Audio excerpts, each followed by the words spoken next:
பிரபல திரைப்பட தயாரிப்பாளரும் super good films நிறுவனத்தின் அதிபருமான ஆர்.பி. சௌத்ரி அவர்கள் இன்று காலமானார். தமிழ், தெலுங்கு, மலையாளம் என தென்னிந்திய மொழிகளில் பல 100 வெற்றிப் படங்களை தந்த ஒரு சகாப்தம் இன்று முடிவுக்கு வந்துள்ளது. இந்த செய்தி வெளியான சில நிமிடங்களிலேயே நடிகர் ஜீவா பொது இடத்தில் கதறி அழுத காட்சிகள் வெளியாகி பார்ப்போரின் நெஞ்சை கனக்கச் செய்துள்ளது. தந்தை மீதும் மிகுந்த பற்று கொண்ட ஜீவா ஒரு முக்கிய பணியில் இருந்தபோது அவருக்கு தொலைபேசி வாயிலாக இந்த தகவல் தெரிவிக்கப்பட்டது. ஆக்சிடென்ட் ஆகிவிட்டச்சா என்ற அதிர்ச்சியுடன் கேட்டபடியே தந்தையின் மறைவை ஜீரணிக்க முடியாமல் அவர் அங்கேயே நிலைகுலைந்து அழுத சம்பவம் பெரும் சோகத்தை ஏற்படுத்தியுள்ளது.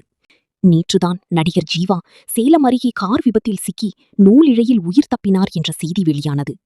அந்த அதிர்ச்சியில் இருந்தே ரசிகர்கள் மீளாத நிலையில் இன்று காலை அவரது தந்தை ஆர்.பி. சௌத்ரி காலமான செய்தி ஒட்டுமொத்த திரையுலகையும் பேரதிர்ச்சியில் ஆழ்த்தியுள்ளது.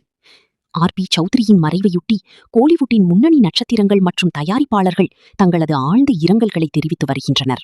சென்னை தீநகரில் உள்ள அவரது இல்லத்திற்கு திரையுலகினர் அஞ்சலி செலுத்துவதற்காக வரத் தொடங்கியுள்ளனர். அவரது மறைவு நடிகர் ஜீவா மற்றும் ஜித்தன் ரமேஷ் உள்ளிட்ட அவர்களது குடும்பத்தினருக்கு ஈடு செய்ய முடியாத இழப்பாக அமைந்துள்ளது.